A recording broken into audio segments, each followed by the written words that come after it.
Hello everyone, నేనైతే ఈరోజు bamboo chicken taste చేయడానికి మాదాపూర్ వచ్చాను. వీళ్ళు బ్యాంబూ చికెన్ ఒకటే కాదు, బ్యాంబూ బిర్యానీ కూడా అమ్ముతారు. వీళ్ళ కుకింగ్ ప్రాసెస్ వచ్చేసి బ్యాంబూలో ఫస్ట్ బగారా ఐటమ్స్ అన్నీ వేసుకుంటారు. తర్వాత రైస్లో అన్నీ మిక్స్ చేసుకుంటారు. కారం, మసాలా అన్నీ వేసుకున్న తర్వాత జోకి అలా వేసుకుంటారు అనమాట. ఎందుకంటే ఒక క్వాంటిటీ అనేది మెయింటైన్ చేస్తారు. దీంట్లో బ్యాంబూని బట్టి రైస్ని దాంట్లో బ్యాంబూ చికెన్ అన్నీ వేసినాక తర్వాతకి మర్రాకు ఉంటుంది కదా, దాన్ని పెట్టి కవర్ చేస్తారనమాట బయటకి రాకుండా. వీళ్ళు ప్రతి వాటర్ అయినా, రైస్ అయినా, చికెన్ అయినా కొలిసి వేస్తారనమాట. అంటే జోకుతారనమాట. ఆ జోకినంతా ఒక బ్యాంబూలో వేసేస్తారు. క్వాంటిటీ అటు కాదు ఇటు కాదు, కరెక్ట్ లెవెల్లో మెయింటైన్ చేస్తారనమాట. సో చూడండి, అక్కడ మెజర్ చేసి దీంట్లో వేసేస్తున్నారు. వీళ్ళు అన్నీ వేసినాక తర్వాతకి వీళ్ళు నిప్పుల మీద తయారు చేస్తారనమాట.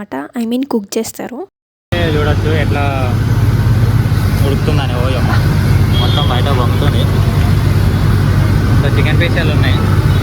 చికెన్ ముక్కలు అయితే బయటికి వేడితో బయటకు వస్తున్నాయి. ఇప్పుడు బిర్యానీ చేద్దాం. లోపల ఇది కూడా అట్లా బిర్యానీ ఇట్లా ఉడుకుతుంది అనుకుంటా, కానీ చికెన్ పీసెస్ అయితే అట్లా వచ్చింది. వీళ్ళ ప్రైజెస్ వచ్చేసి బ్యాంబూ చికెన్ అయినా, బ్యాంబూ బిర్యానీ అయినా ఫుల్ అయితే 500, సింగిల్ అయితే 250కి ఇస్తారు. ఆల్మోస్ట్ 1 hour పట్టింది ఇదంతా కుక్ కావడానికి. వీళ్ళ ఎగ్జాక్ట్ లొకేషన్ వచ్చి మాదాపూర్లో ఐడియల్ లేక్ ఫుడ్ దగ్గర ఉంటుంది. సో వేడి వేడి బిర్యానీ రెడీ.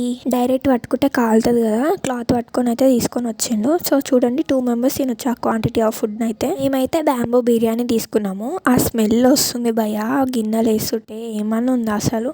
ఆ స్మెల్కే నోట్లో వాటర్ వస్తున్నాయి.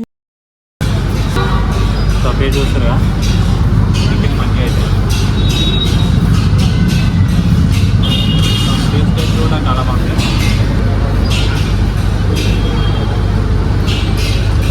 ఇట్లా పెట్టుకోగానే ఆ బిల్ అయితే